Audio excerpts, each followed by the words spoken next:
Good morning, good afternoon, good evening, everybody. I'm Arthur Hicken. I'm the evangelist at Parasoft. With me today is my pal Ricardo Camacho. Hey, Ricardo. Hey Arthur, great to be here. Yeah, we're going to talk today about IoT cybersecurity, or like what I like to call cyber insecurity and risk management in the software development lifecycle. So it may sound a little dry, but it's some pretty interesting stuff.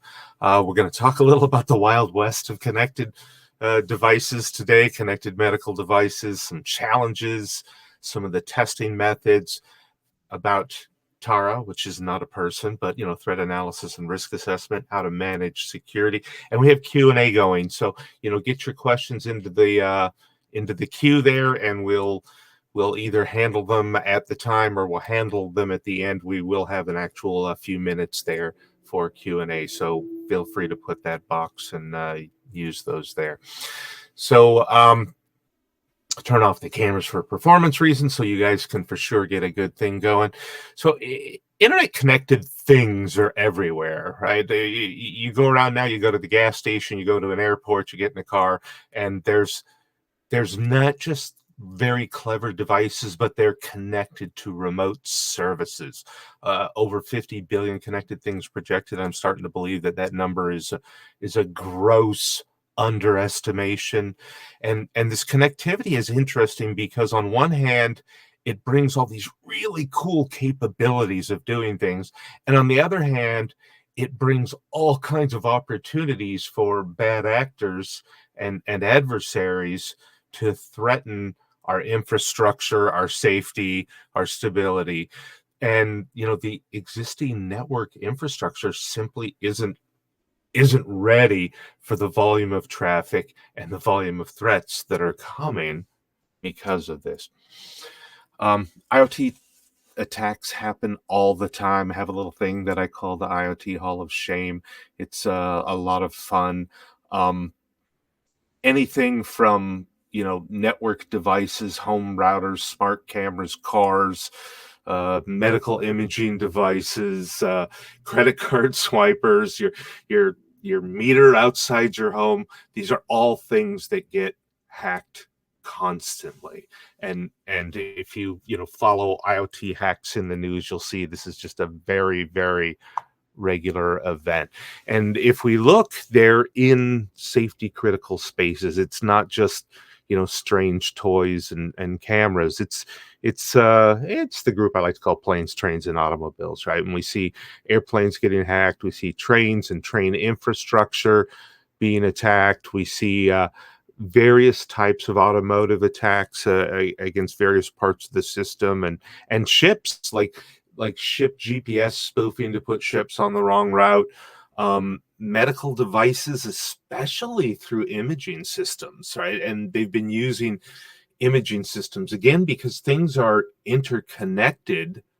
The imaging systems are being used as a way into the system, right? So we have that, and of course we have hospitals that are littered literally with infusion pumps that all have USB ports on them, right? And it's not surprising to see one or two or three of these in any given room. That, by the way, these aren't like an MRI machine that are well attended, like you stick it in the patient's room and you walk away, by its nature, by design. So they have a big threat vector to them. So and then of course cameras, always cameras. So the interesting thing about IoT devices is that they're part of an ecosystem. We're not talking about, hey, here's a home sprinkler. It's a home sprinkler that connects to the weather service to know if it's rained and turned off your sprinkler during the right time, or a home thermometer, but a thermostat, but it connects to your alarm system so it knows if you're home or away, and other things like that, and remote access so that you can access your cameras and things like that. And the problem is, of course, that these things can affect each other. One part of the system can be used to reach into another part of the system. And so a device that we think of as non-threatening or unimportant may be the thing that allows the system to be breached and cause some kind of catastrophic effect. I did just want to point out, like, ironically, as I monitor the types of things being hacked today, I'd have to say that the number one device being hacked right now is cameras, and typically security cameras. It's a really, really common thing, whether it's, the big ones that sit over parking lots outside buildings for building security, or whether it's a medical imaging device, or whether it's, a monitor, baby monitor, or a webcam. But yeah, they're just being breached all the time. So I don't know, it's kind of amusing to me. And the obvious question we ask ourselves when we start to look at all these issues, like, oh my gosh, right? Like my thermostat can be hacked, my doorbell can be hacked, my security camera can be hacked, my doctor's cameras can be hacked. Like, the natural response is, well, let me not use any modern technology, right? Let me stay out of the 21st century, which isn't really a great idea. And again, there are huge benefits and rewards. So we're not really at a state where we can simply say, I'm not going to use devices with any connectivity. There has to be a better way. And with that, Ricardo is going to talk to us about some of the things that we can do to build things that have connectivity but are safe and secure. Mhm. Thank you, Arthur. And I actually love this background on this slide because it captures so well a sea of massive explosion of connected devices. And the point that Arthur made on scope of connectivity and how one insecure device can be the opening to a vulnerability that hackers can exploit. In fact, I've also seen some stats where Ericsson predicts that this year we will have 29 billion devices connected, and it's affecting every industry. And hopefully, it's not overestimated. But anyways, it's also a few months ago. Actually, reminds me, Arthur and I went to the True Quality 2022 event here in San Diego. And at the event, executives in the medical industry shared with us the revolution that is taking place. There are many wearable medical devices under development. And some of you may be even wearing them right now. There are watches and that monitor your heart and your oxygen level, and there are rings as well. We were shown some circuit-looking band-aids that can monitor your glucose level. There was one kind of embarrassing wearable that will inform you that you need to go to the bathroom to do number two. So, and in the use of technology like virtual reality headsets were also shown, and to me, that's just so fascinating. And also, actually, for industrial automation, you also have factories with a massive collection of connected sensors, actuators, pumps, routers, switches, modems. There's internal servers, and the data is also uploaded onto the cloud. Companies can then monitor their plant and determine if there are any anomalies or pending failures. And this reminds me of, really long time ago when I was a fresh engineer out of college, and I was working at Xerox on building laser printers, and they needed to be connected so people could print documents from their offices. Well, because they were connected, Xerox could monitor the level of ink and paper and wear and tear on the printer, and servicemen would show up at these companies before the business realized that their printers needed servicing, which provided 100% uptime. However, one downside is that in today's world, we have security threats and it's constant. In fact, Norton has reported that there is one cyber attack every 39 seconds. So we have some major security challenges to address, and security needs to be addressed at all levels of the software topology. I also want to mention that my presentation will lean towards ensuring security on embedded software development, at least in the process of developing the embedded software. IoT devices run on hardware, some microcontroller that is constrained in memory and processing power. And today they need to be secure. Now, the challenges in the IoT consist of taking into consideration the entire ecosystem that the device plays within. And the security topology is at various levels of abstraction. For example, one of the core elements is the code that runs on the IoT device. The code needs to be written in a way that it does not introduce vulnerabilities, such as code that unintentionally allows buffer overflow conditions. Here, a hacker can overwrite the memory of an application, change the execution path, or may introduce extra code, sending new instructions to the application to gain access.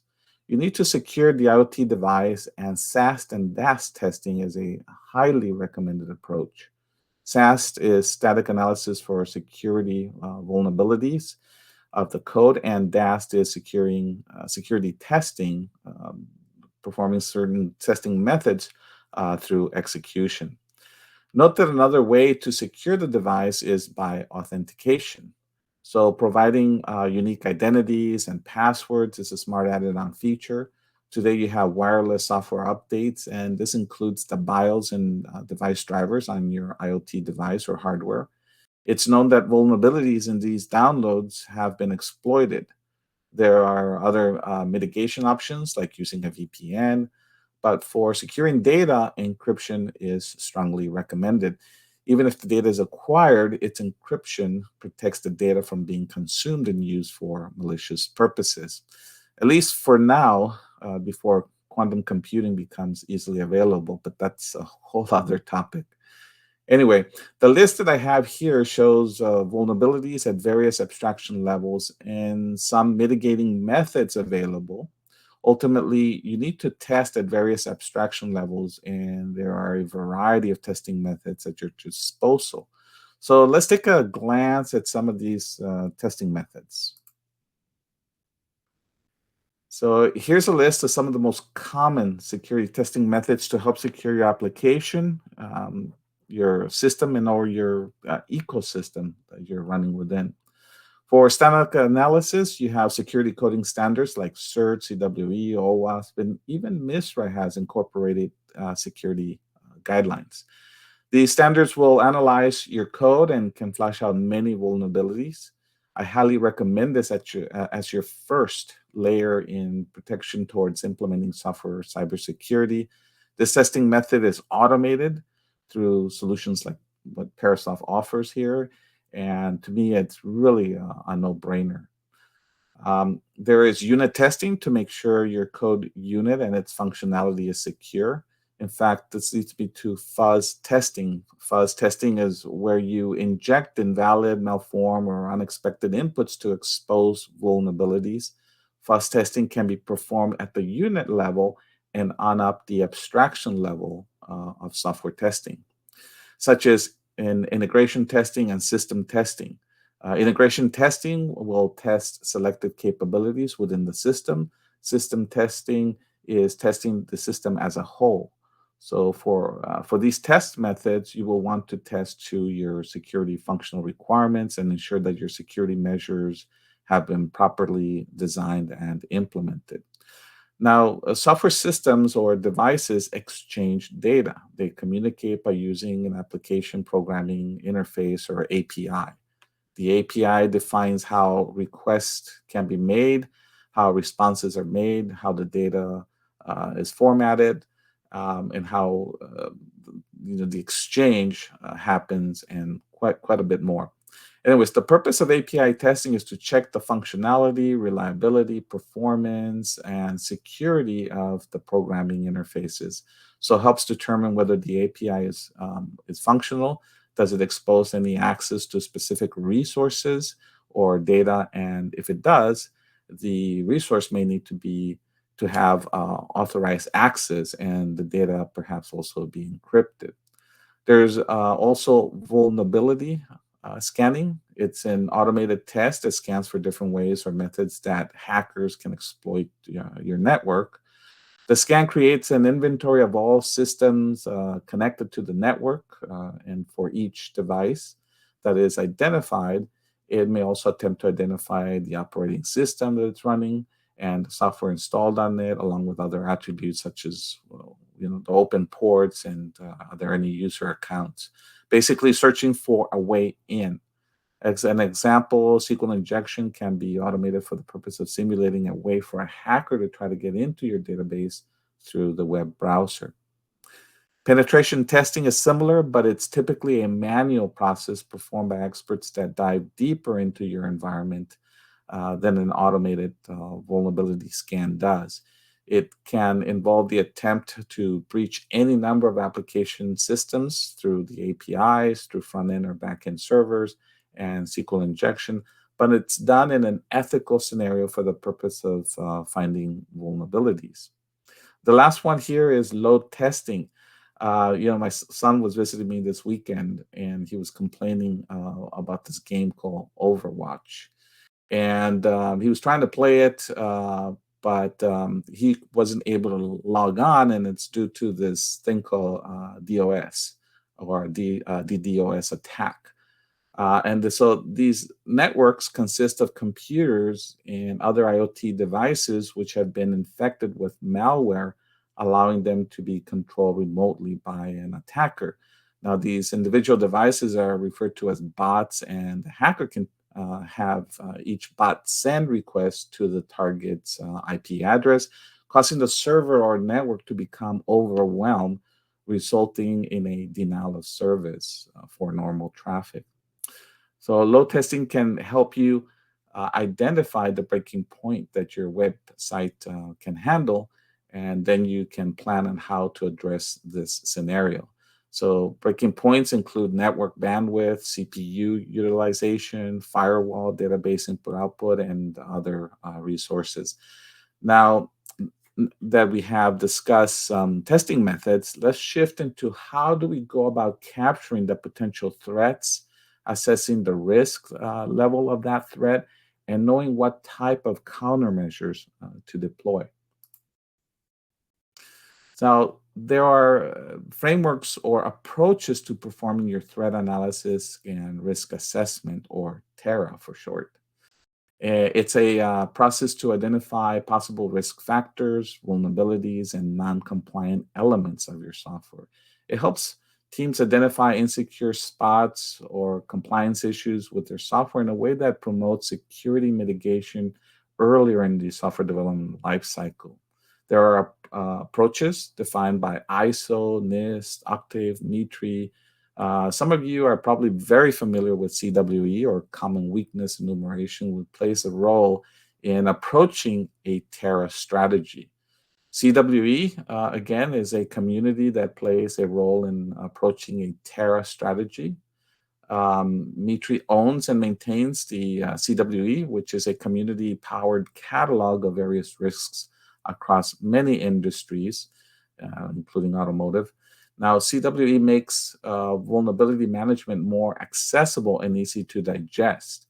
The image on this slide is from the MITRE Corporation, and I like this graphic because it details the workflow very nicely. On the left, you can see there that you have a start, and you start by understanding the system architecture, and you model the attack surface to facilitate the analysis that you're going to perform. And this is by recognizing the security perimeter, the system's interfaces, the data, and more. You identify the kinds of things that can go wrong with your project, risk factors like, is your data protected? Are you vulnerable due to a third-party library or APIs? There are also threat vector catalogs that list many known possible threats. So no matter the situation, being aware of all the potential threat types and vectors is actually a very crucial step. Now, these risk factors have a threat likelihood ranking that is commonly labeled as high, medium, or low. Along with the threat, you need to understand what is the impact if the threat goes live. Impact can be categorized as severe, elevated, or low. Some organizations or standards have further defined the term cybersecurity assurance level, or CAL. So, for example, a CAL level 4 equates to very high risk, requiring the most stringent process for ensuring security. And then CAL 0 equates to virtually no risk. Now, others use the term security level, SL 0 through 4, which we will see a table actually in the next slide, I believe I have.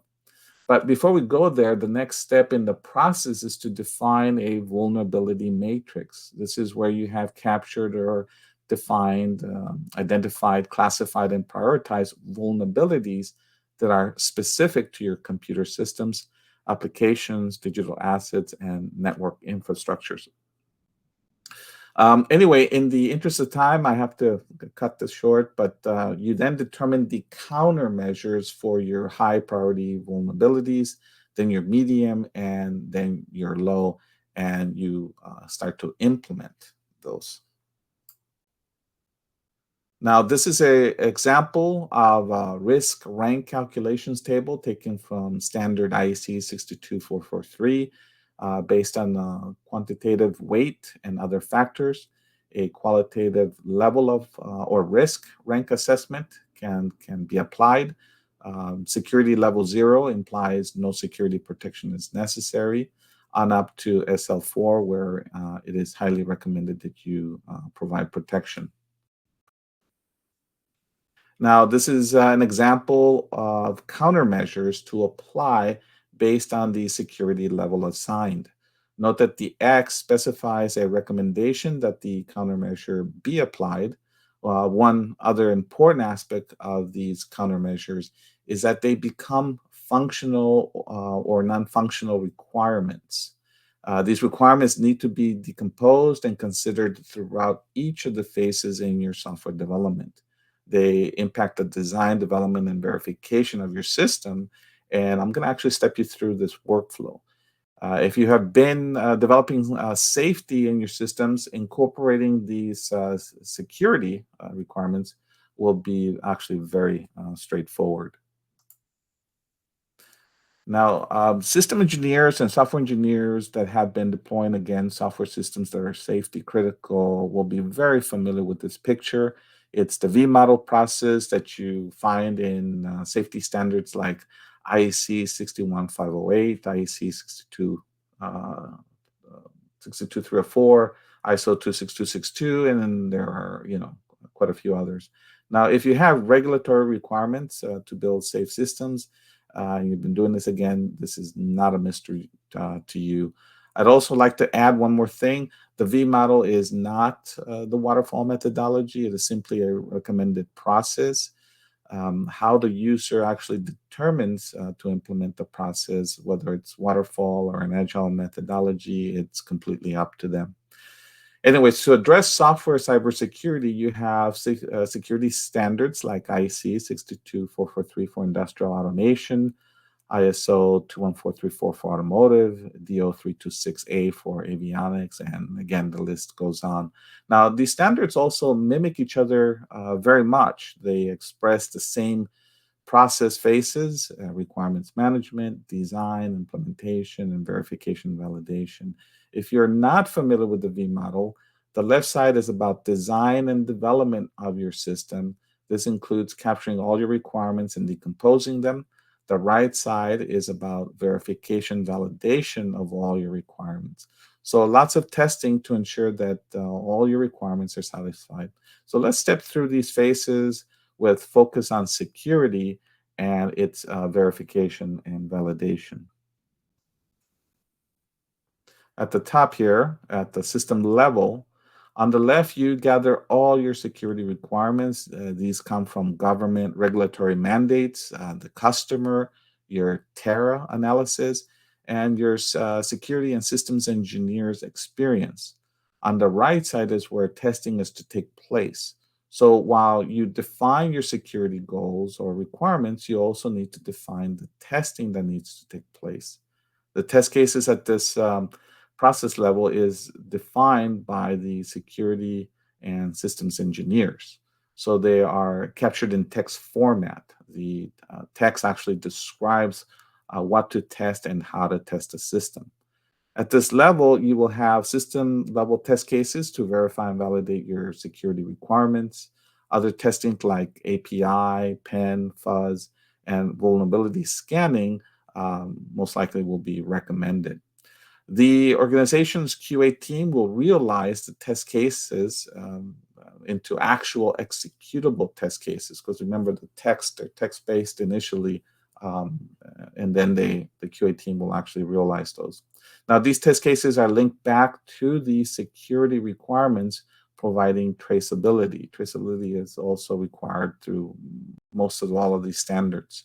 And it helps you find gaps in requirements that have not been verified. And the system level security requirements will also link to decompose security requirements.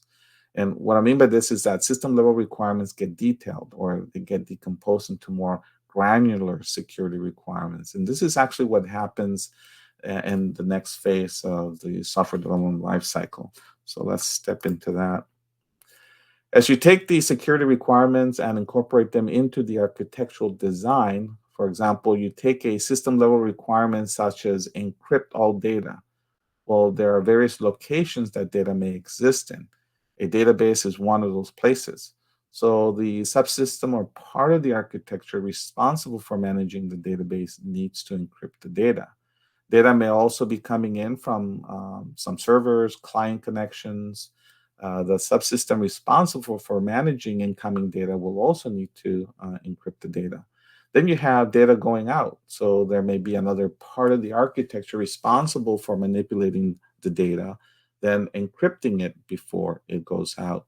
So what's happened is during this architectural design phase is that you have one system security requirement that has been decomposed into 3 other security requirements, which get implemented within other subsystems of the system, and it could extend to other teams or other suppliers that may be responsible for those other subsystems.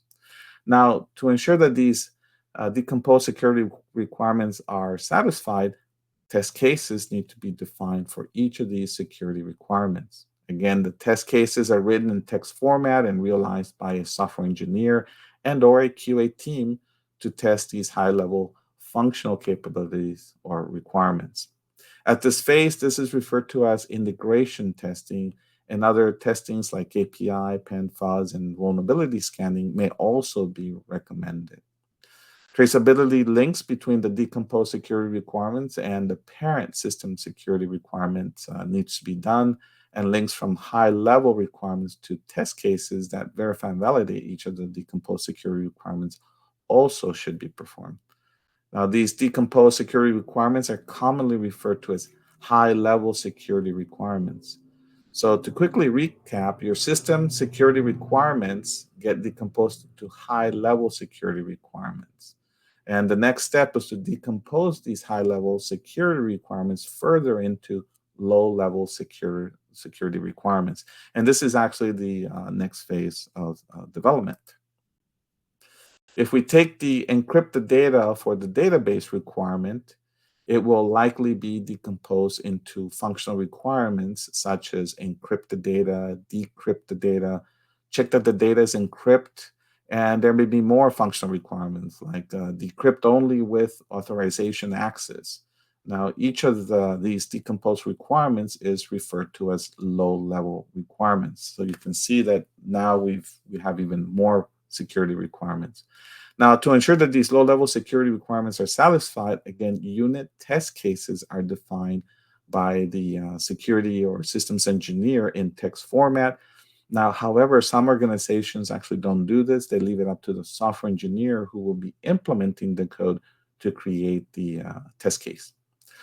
I've also added fuzz testing in this slide because at the unit level, there are test automation solutions that can automatically create test cases with random set of input values to test for robustness and test to see if it can, if there's any vulnerabilities.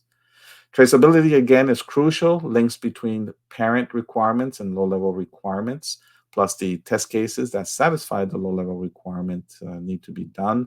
At the end of this phase, you should be able to generate a traceability matrix that exposes any requirements that have not been decomposed or don't have test cases to verify them. At this point, the next phase is implementation. So here, the software engineer writes the code based on the low-level security requirements. They will also likely write the unit test cases to ensure that he or she is delivering code that is secure. However, I highly recommend that the code is analyzed for security vulnerabilities. This is your first line of defense. There are security coding standards I mentioned before, CERT, CWE, and again, MISRA has incorporated security rules and directives. The automated analysis performed will look for coding guidelines that exposes security vulnerabilities such as buffer overflow conditions, the use of insecure library functions, or read memory that has not been initialized. And SAS can be performed during coding within the IDE, or SAS can also be performed within the build process. Modern development is moving towards an agile DevSecOps workflow where you have combined development and testing within a continuous integration and continuous delivery pipeline. All right. Anyways, one final bit of information that I want to share with you is that organizations need to adopt security management principles. This means that the organization as a whole makes security part of the everyday business.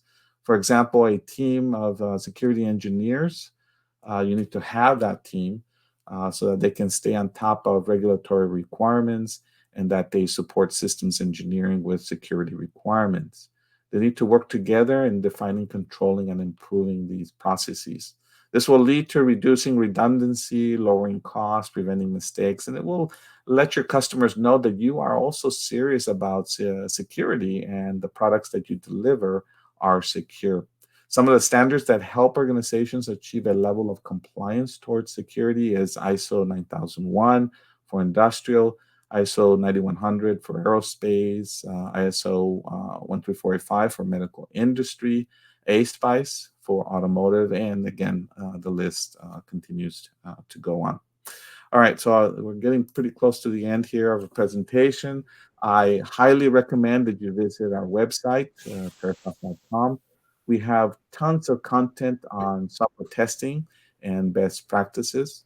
If you want to see our C++ test product in action, take a snapshot of the large QR code here on the left and watch a demo video to see some of these test verification methods in action. I've also added a couple of other QR codes, so we have a very informative white paper and blog. Also, consider following us on LinkedIn, Twitter, Facebook, or if you have any questions, please send us an email at info@parasoft.com. Okay, so I'm going to go ahead and let's open it up for Q&A. All right, so just point out if you have a question you haven't gotten the box yet, like there's a little question mark at the top right of your screen. So, you can press that.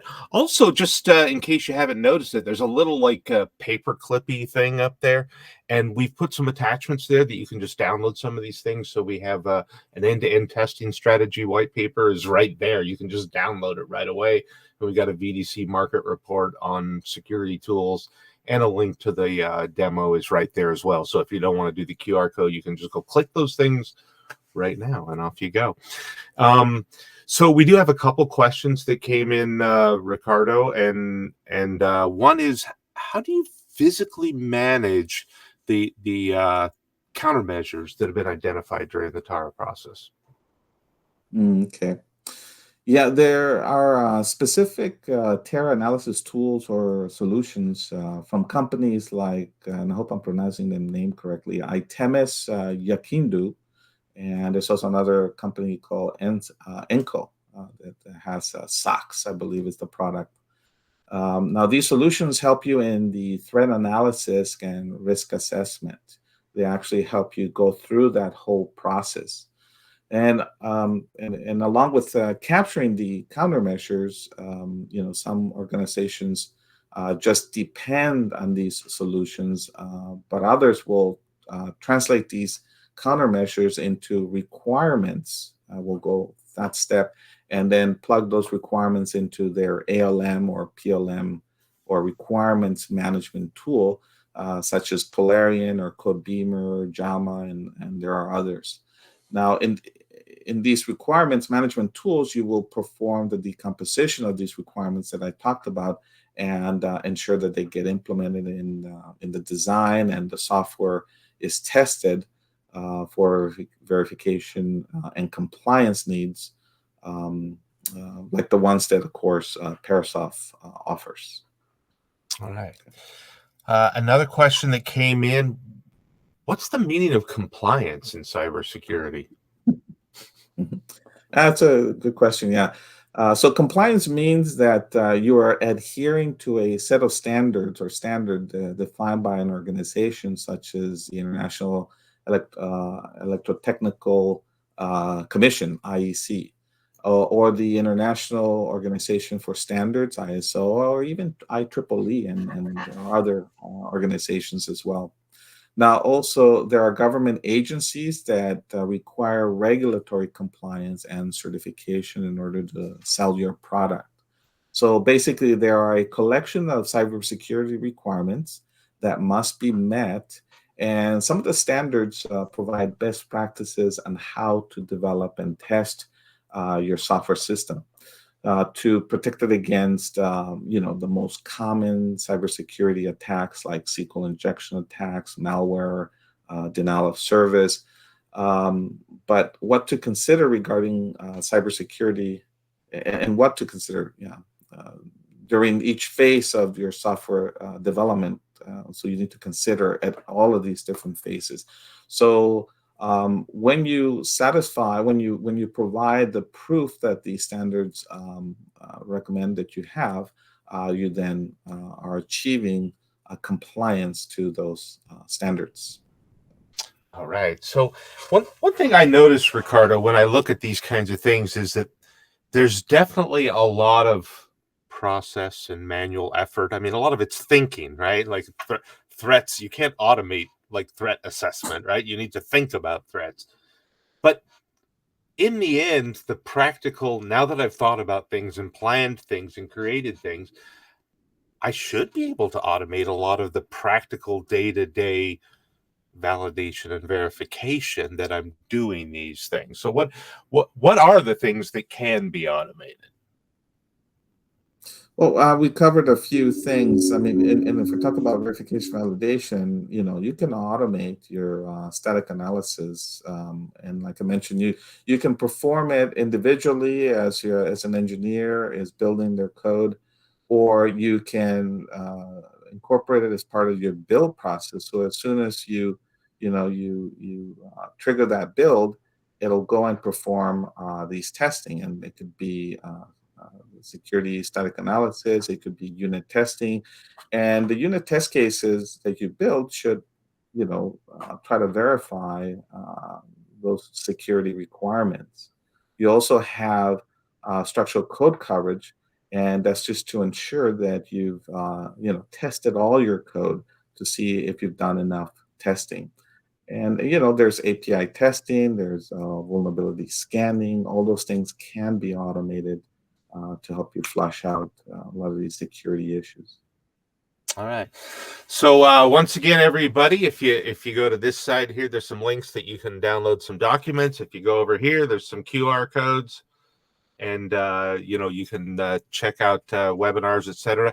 If you've got other standards you want to hear about, or deeper in a particular area topic that you'd like to hear from us on, please let us know. Send us an email, reach out to us on Twitter, etc. And until then, thanks for coming, and we'll see you next time. Thank you, everybody. Bye bye.